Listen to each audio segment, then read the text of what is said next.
안녕하세요, 여러분. 집에서 돈 버는 방법, 집돈버 굿즈입니다. 오늘은 다음 주 청약하는 진영 공모주 소개입니다. 친환경 소재 제조업인데 작년만 해도 친환경 테마가 좋았었죠?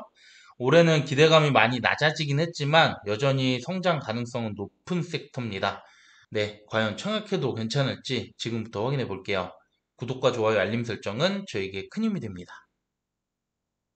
먼저 일정을 보면 4주차는 청약이 3개나 됩니다. 그중 진영, 나라셀라가 월화 이렇게 겹쳤고요. 이후 이들의 환불금으로 마녀공장 청약은 가능해요. 2주차와 비슷한 상황이 나왔고요. 또 수혜측 결과는 5월 19일 금요일 두 곳이 모두 나오니까 잘 비교해야 되고요. 그리고 청약이 겹치면 상당히 불안하죠? 아니나 다를까 상장이 6월 1일 목요일 상장일이 겹쳤습니다. 청약 여부 결정하실 때 이 부분 꼭 참고해 주세요. 자, 그러면 공모주 상세 내용 보겠습니다. 진영은 기능성 플라스틱 시트를 만드는 업체인데요. 특히 가구나 인테리어 등에 활용이 되고 있습니다. 그 외 상세 내용은 조금 뒤에 다뤄보고요. 공모 주식 수는 총 425만 주, 일반 청약자에게 25% 배정합니다. 모집 규모는 최대 179억, 시가총액이 718억으로 초소형 공모주입니다.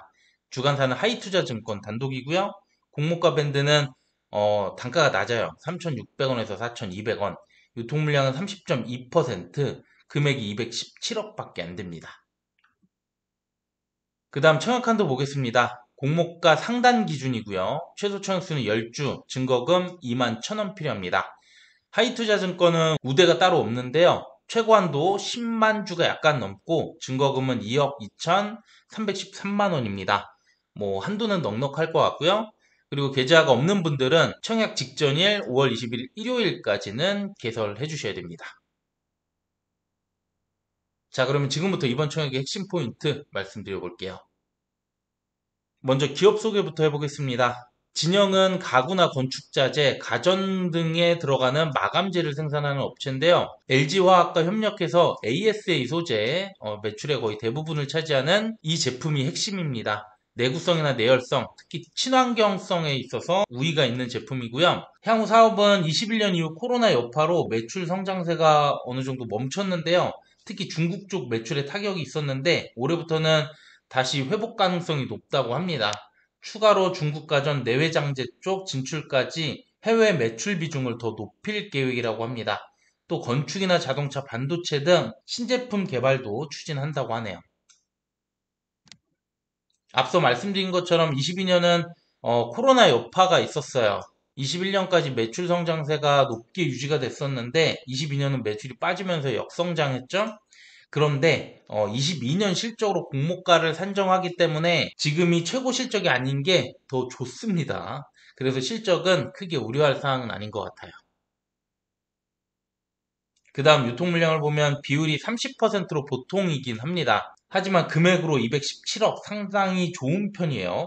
최근에 상장일 수급이 예전만 못하긴 하지만 그래도 이 정도 물량은 쉽게 들어올릴 수 있고요. 보호예수를 설정한 기존 주주 중에 벤처금융 지분이 7.2%인데요. 기간이 1개월밖에 되지 않습니다. 1개월 뒤 오버행 이슈가 있기 때문에 그 이상 들고 갈 주식은 아닌 것 같아요. 그 다음 가장 중요한 공모가죠. 총 두 곳을 선정해서 이들의 평균 PER 20.45배를 적용했습니다. 이들은 플라스틱을 활용한 필름 제조회사 두 곳을 선정했는데 뭐 그렇다면 어느 정도 유사성이 있어 보이긴 하죠. 하지만 활용되는 사업을 보면 얘기는 달라집니다. 특히 PI 첨단 소재는 2차전지 배터리에 들어가는 소재로 사용되기 때문에 PER이 아셈스보다 높죠. 진영도 건축이나 인테리어 쪽이라서 PI보다는 아셈스와 비교하는 게 더 맞을 것 같아요. 그 다음 주당 평가가액을 산출했는데요. 현재 돈을 벌고 있는 기업이라서 22년 실제 수익을 적용을 했습니다. 그리고 할인율을 31.4%에서 41.2%, 22년 이후 코스닥 상장 평균과 비교했을 때 상단이 7% 이상 높습니다. 밴드 기준으로 PR을 다시 보면 12배에서 14배, 공모가가 상단으로 확정되더라도 아셈스의 18배보다 낮은 수치가 되죠. 그래서 공모가는 저렴하다고 생각합니다.